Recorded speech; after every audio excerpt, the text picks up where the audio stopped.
Hello everybody and welcome to our Landlord Lockdown Learning webinar. And I'm absolutely delighted to have with us today housing barrister and Deputy District Judge Robert Brown, who is at Selborne Chambers in London. And Robert is going to take us through the various ways, focusing on 5, that the pandemic has changed possession proceedings at court. So welcome, Robert. Thank you, Tessa. Hello, everyone. It's good to be talking to you all, and thank you, Tessa, for setting this up. And already in that introduction, you sort of hinted at one way in which possession proceedings have changed, because, yes, my chambers are in London, but I anticipate if I was to actually count up the number of times that I've been there in the last 11 months, it's probably 5 or 6.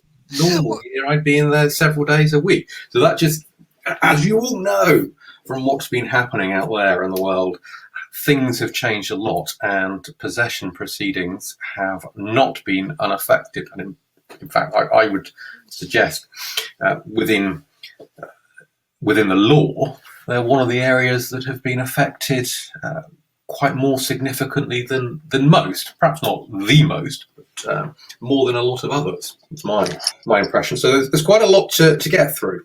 Let me quickly just check if people could just confirm that you could hear. So you could just, some of you could just send a quick message to confirm that you're all able to hear us okay. Subject to time constraints, because we finish fairly sharply at 1 o'clock, Robert will ask questions. So if you do have any questions, put them in the chat and we'll see if we can answer them. But yeah, if you want to take it away, Robert, and take us through the 5 points. Excellent, thanks. Well, we're getting lots of yeses coming through that people can hear. Thank you very much. Obviously, no one's saying no, but that makes sense. But certainly people can, so I'm glad that many of you are there, and thank you for joining us. So, Tessa's idea, actually, I've got to say, 5 ways the pandemic has changed possession proceedings. And I think we picked 5 because we've got half an hour, and that's a good number. But if you'd have said we had an hour, we could probably have done 10. There's so many different things. So I'm going to try and do the ones that I think are the most important. And before we just get into the first one, which is this new concept of reactivation notices, I just think we need a little bit of context. 2 big things that changed last year. The first is that there was, as I'm sure you're all aware, a stay imposed by the Civil Procedure Rules Committee in discussions effectively with the government, first under a practice direction and then subsequently, after there being some challenge to the practice direction, which was held to be lawful, but subsequently under an amendment to Part 55 of the Civil Procedure Rules. And that meant that virtually all possession proceedings were stayed for about 6 months, from March until September. There were a few exceptions. So that's the first thing. And obviously, you can all well imagine, and I'm sure many of you experienced it, that builds up a big backlog. The second thing, which is not really how the proceedings work, and that's why I haven't done it as one of my 5, but is big context that you need to be aware of, is that the requirements for the various types of notice that have to be given before possession proceedings can even be commenced have been changed several times at different points and with different requirements for England and Wales. The very short version is that for most notices, a longer period of notice needs to be given. And that gets very complicated depending on when it was given and what type of notice it was, whether it's Section 21 or Section 8 and other grounds. And it's not really something for today, but it's a big thing to be aware of, because before even you start the proceedings, you've got to get your notices right. So let's just say that that's part of the context. But when the stay was lifted, or in anticipation of the stay being lifted in September, the Rules Committee came up with this thing, CPR PD 55C. And what does that mean? Well, CPR is the civil procedure rules that apply in all cases in the county court. And Part 55, as I'm sure many of you will know, are the specific rules dealing with possession claims. And then PD is practice direction. There are some practice directions that support Part 55 that if you ever issued claims for possession, you might be aware of. And the new practice direction 55C is called Coronavirus Temporary Provision in Relation to Possession Proceedings. It's temporary, but the time for which it applies has already changed a couple of times. It was initially going to kick in from August, when the stay was at one point going to end. That got put back until September, and it was originally going to end in April, I think, of this year, and it's already been extended once to the 30th of July this year. Will it extend again? I really cannot say, I'm afraid. I suspect that past experience shows us that if it is going to be extended again, that's not something we will know probably until the last week in July. The practice direction deals with various categories of possession claims. That it does, first of all, by distinguishing between what's called a stayed claim, so one that was brought on or before the stay ended, which is the 19th of September 2020. That's called a stayed claim. And a new claim. And a new claim then is one that's brought after the 19th of September 2020. And I'll talk about new claims in a little bit. But first one, I'm going to talk about stayed claims. This was anything that was brought either before the first stay in March came in or during one of the periods of stays, because it was possible to issue proceedings, and many people did when the lifespan of a notice was relevant, or possibly just to try and get ahead of the queue for when claims were reinstated. So what was going to happen with stayed claims? There was a concern that you couldn't just expect the court staff and judiciary to have to wade their way through all of these and work out what to do with them. And the onus was put on the parties. And really, for possession claims, that primarily is going to mean claimants.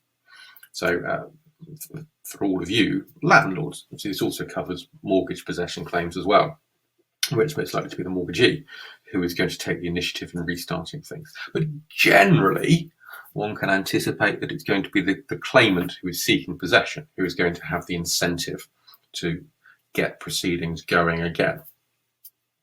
So in order to get some sort of measure of control, some mechanism for that, they came up with this idea of a reactivation notice. Practice direction paragraph 2.1 says that, subject to some exceptions, which I'll talk about, no stayed claim is to be listed, relisted, heard, or referred to a judge under Rule 55.15 until one of the parties files and serves a written notice called a reactivation notice, confirming that they want the case to be listed, relisted, heard, or referred. So this covers standard possession claims, but also accelerated procedure claims being referred to a judge. So this is most stayed claims. It doesn't apply to claims that were brought on or after the 3rd of August 2020, but before the stay ended. And one of the slight oddities of this practice direction is, as I say, it defines things as stayed claims and new claims by the date on which they were brought. But then within stayed claims, you have a subcategory of claims brought during the stay, but which are treated differently. And I appreciate that these things are difficult to draft and there are different ways of doing it, but it seemed to me that it might have been easier if they defined different phases or periods or something and referred to these as phase 1, phase 2, and phase 3. There we go, that's not quite what they've done. So if the claim was brought on or after the 3rd of August, but before the stay was lifted, there's no need to serve a reactivation notice. And if a final order for possession has been made, there's no need to serve a reactivation notice. What does that reactivation notice need to do? Well, it must first of all confirm that the party filing and serving it wishes the case to be listed, relisted, heard, or referred, as the case may be. And then practice direction 55C paragraph 2.3 sets out various things that it also must do.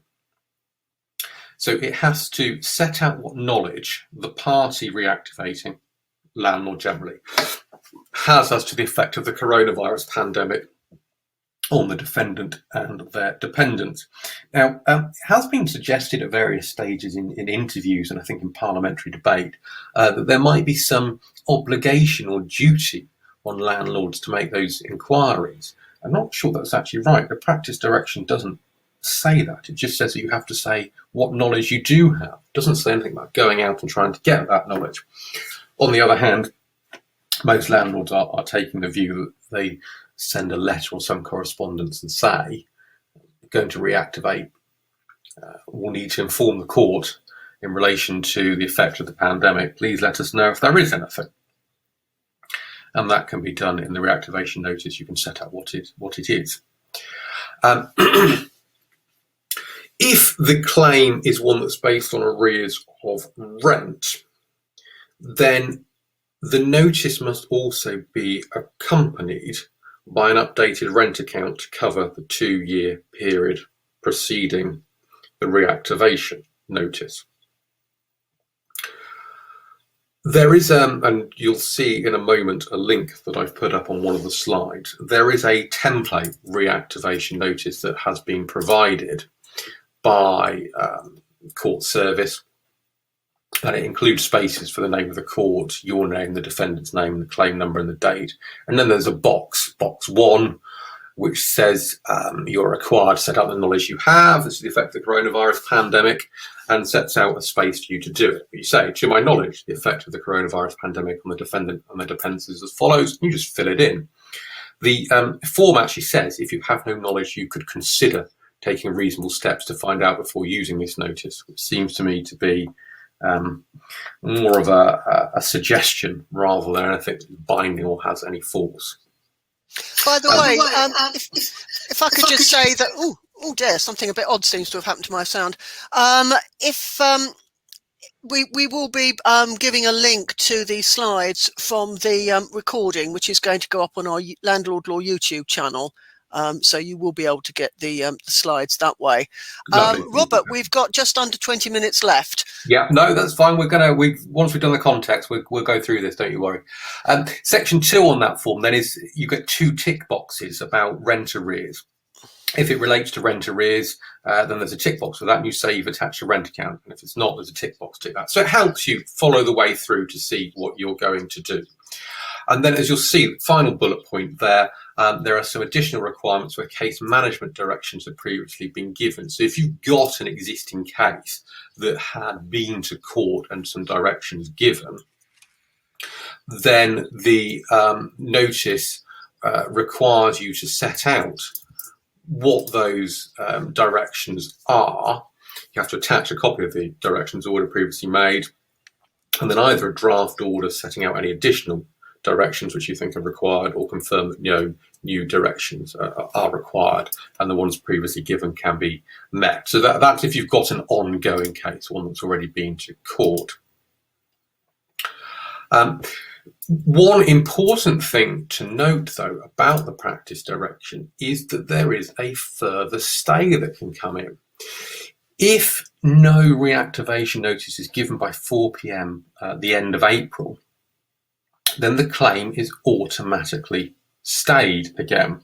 That date was originally going to be earlier, but it was put back when the effect of the practice direction was extended. So there is still some considerable time, but if you've got an existing claim that you're going to want reactivated, you really need to take steps by the end of April. Otherwise, you're then going to need to make an application to lift the stay, and that gets slightly problematic. I referred to the template, and you can hopefully see on the last bullet point there the link to the template, which, as I say, if you follow the template through, you should actually find that you are able to comply with the various requirements of the practice direction. You'll also see on the template that there's space for if you think that your case attracts some priority because it falls in certain categories. Significant antisocial behaviour and extreme rent arrears are a couple of examples. The theory being that might get it prioritised through the court service. As reactivation notices for stayed claims. Now, so that only applies to stayed claims and only to some stayed claims. How are the courts going to find out about the effects of the pandemic in other cases? Well, for new claims and any stayed claim brought on or after 3rd of August 2020, which is that small category in time that I said was excluded from the first requirement, then a wholly different paragraph, paragraph 6.1, says that the claimant has to bring to the hearing 2 copies of a notice setting out what knowledge they have as to the effect of the coronavirus pandemic on the defendant and their dependent. So similar requirement as in the reactivation notice, but it comes at a much later stage. It comes for the hearing. But you can't leave it just to the hearing, because you also have to have served on that note on the defendant not less than 14 days before the hearing that notice. So you've got to make sure you've got it ready at least 2 weeks before. There's also an extra requirement for social landlords that they have to do something in relation to the pre-action protocol for social landlords. I suspect that's not going to be relevant for most of you. But again, that's what needs to be done for any claim brought on or after 3rd of August 2020, where there's going to be a hearing. And again, there's no requirement in the practice direction to go and make these specific inquiries, but it might make good sense to actually, as I say, just send a letter or something asking if there's anything the defendant wants drawn to the court's attention, to your attention, so that you can show that you've made an inquiry. It also protects you a little bit from being ambushed with any new points if it comes up at a later stage. Now that's where there's a hearing. What about where there isn't going to be a hearing with an accelerated possession claim? So this is one where it's an assured short hold tenancy, section 21 notice, and you are applying using the procedure in section 2 of part 55 for a possession order on the papers, effectively. Well, there is similar provision made for that. It's practice direction 55C, again, it's paragraph 6.2. And again, this is any claim, whether a new or stayed claim, that is brought on or after 3rd of August 2020 under the accelerated procedure. The claimant must file with the claim form for service with it a notice setting out what knowledge they have as to the effect of the coronavirus pandemic on the defendant and their dependents. This is mandatory. Now, often for accelerated possession claims, you might think there is no defence to those claims that can be advanced. But if this form is not sent in with it, some notification is not sent in with the claim form, because it's mandatory under the practice direction, many courts are, as I understand it, refusing to issue or perhaps have the claim issued, but refusing to have it served on the defendant until that is complied with, or won't refer it to a judge until that's complied with. So you, even though you might have an absolute entitlement to a possession order based on the 1988 Act and the other provisions of Part 55, Section 2, you might find you don't get your possession order until this has been done. So this is very important. It's actually fairly simple to deal with at the outset, and make sure you do it at the outset. So that's number 3. So these are 3 things that all come from Practice Direction 55C. And then there was another initiative that was adopted at the same time.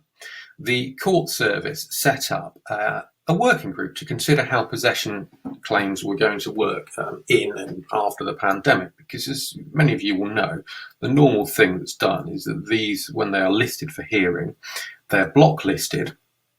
When the claim is issued, you should get a date between 4 and 8 weeks later, at which there will be a 5 or 10 minute hearing, and the idea being very straightforward cases are dealt with there and then, and that more complicated cases, directions will be given for them to get a more substantive hearing. And commonly those are listed for about maybe 10 or 12, 14 for an hour. Some courts list them for the whole morning, so you might end up with about 30 being listed at 10 o'clock. There are different ways of doing it at different courts, but a big number of cases listed on any day involving a lot of people milling around the court. That's obviously not sensible in the pandemic. So this working group's put together, they came up with this thing called the Overall Arrangements for Possession Proceedings in England and Wales. And one of the consequences of that is that you don't get these traditional first hearings being listed. The requirement in the rules for a first hearing to be listed between 4 and 8 weeks from issue, that's gone. That's been temporarily taken away. What they have created is a system of review and substantive hearings. And the review hearing is really the particularly new innovation. It's a review or an R hearing. And it's actually not really a hearing in the traditional sense.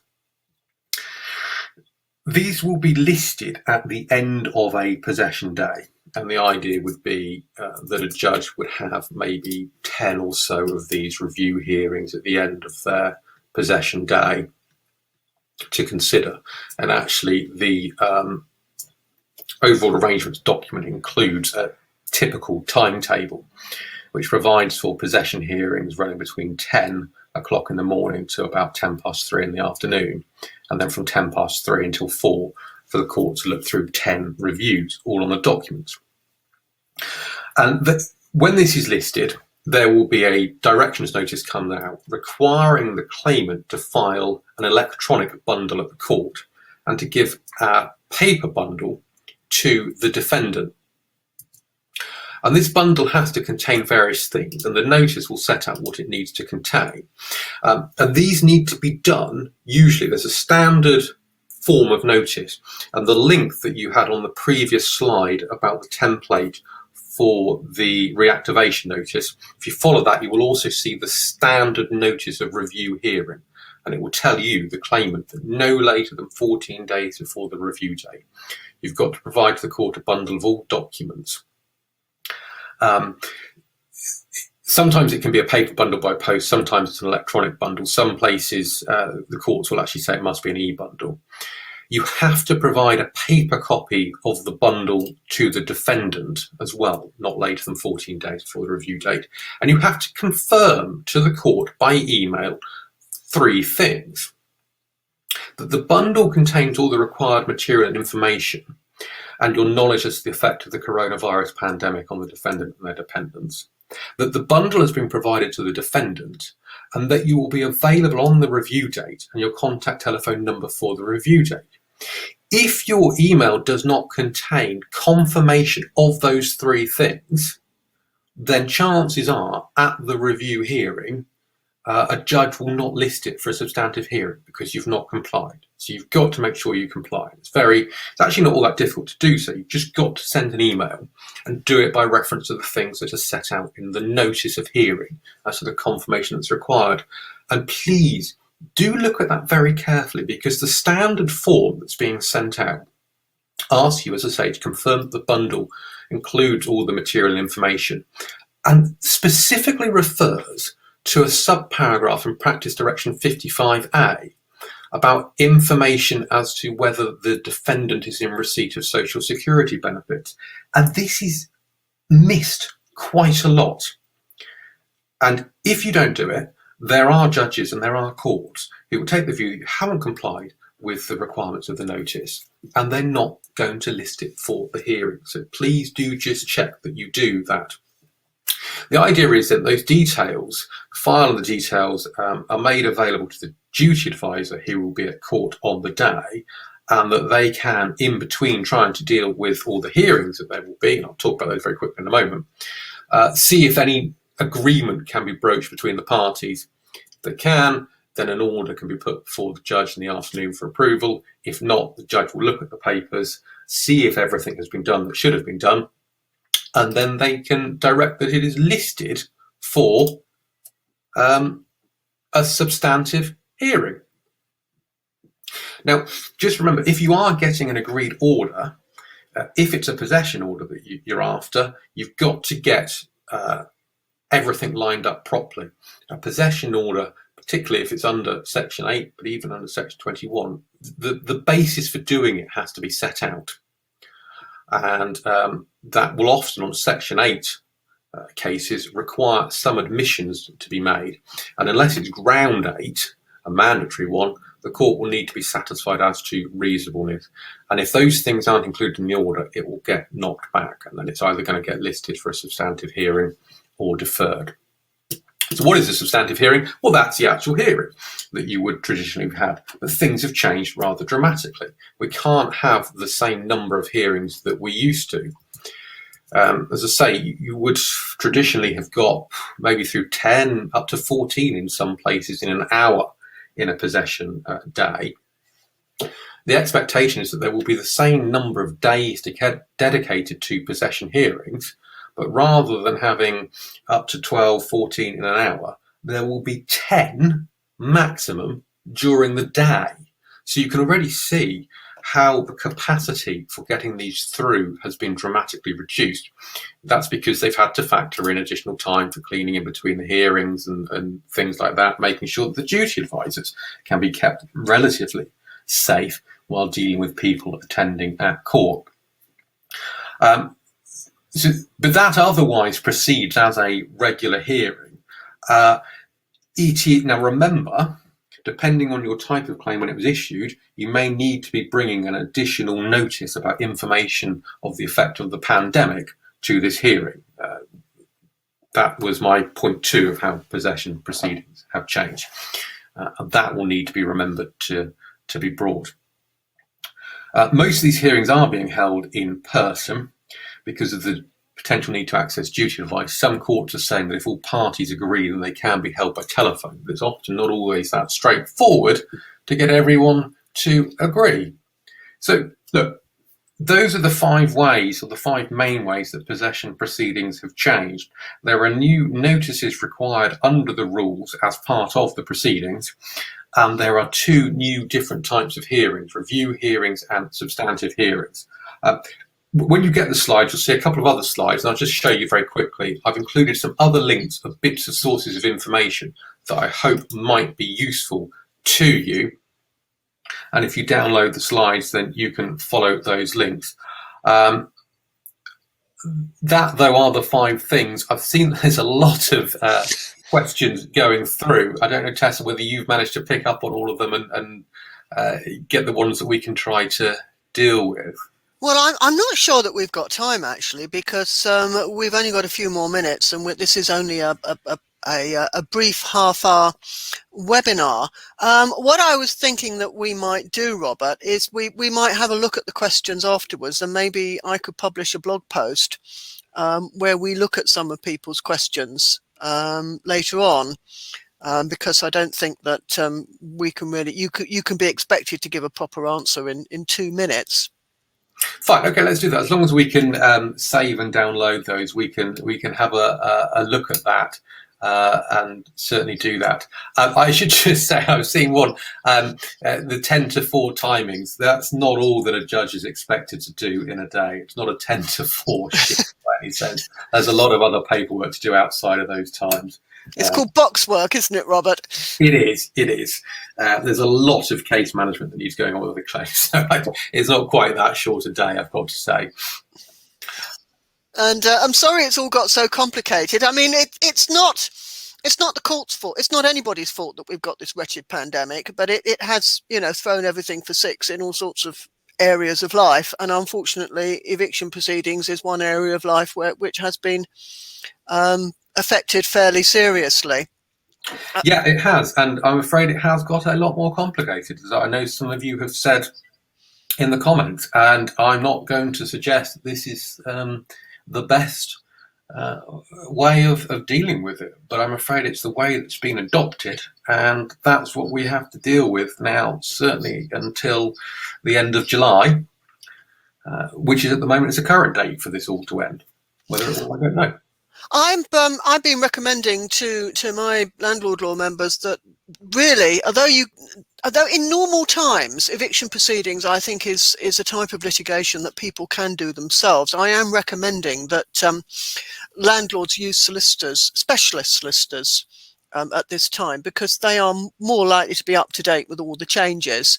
And if you make a mistake, it's going to have quite a dramatic effect on your claim, because it could be chucked out. You could lose months, you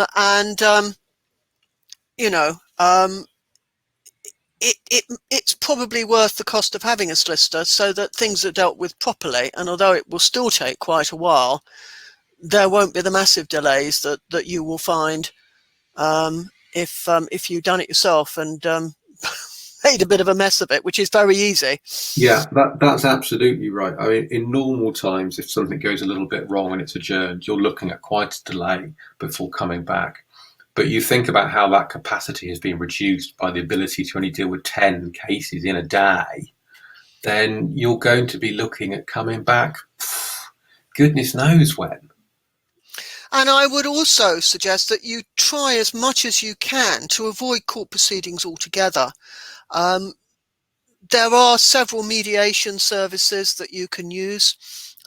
We had a speaker, because from our landlord law service, we have our own training webinars that we do once a month, and Robert's done several of them. And we had one the other day with a lady who is able to investigate and get grants for people to enable them to stay in the property. And that's something worth looking at as well.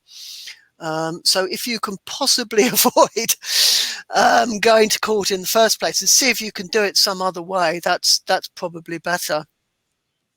Yeah, I think that's right in normal times. And even more right now. Abundantly right in the current times, particularly if they do end up becoming the new normal, as we keep being told. Yeah, I mean, hopefully all this will come to an end one day and things will go back to what they were before. But then again, you can never really go back to what things were before, can you? No. We'll have to see what happens. So on that gloomy note, I think probably we better close down. Thank you so much, Robert, for coming along and talking to us and telling us about these complicated and what's the word I want? Dreary comes to mind. Yeah. Intricate, labyrinthine. Yes. Yeah. So I'm sorry if it's been a depressing webinar for you, but you know, Robert and I can't really change what the situation is. That's the way it is. Yeah. So this, as I said, this is being recorded. It will go online on the Landlord Law YouTube channel, so you will be able to watch it again. We will look at doing a blog post later to see if we can answer some of the questions that you've put in the chat. So thank you all for attending, and thank you very much, Robert, for speaking to us. Thank you, Tessa. Thank you, everyone. I shall close down now.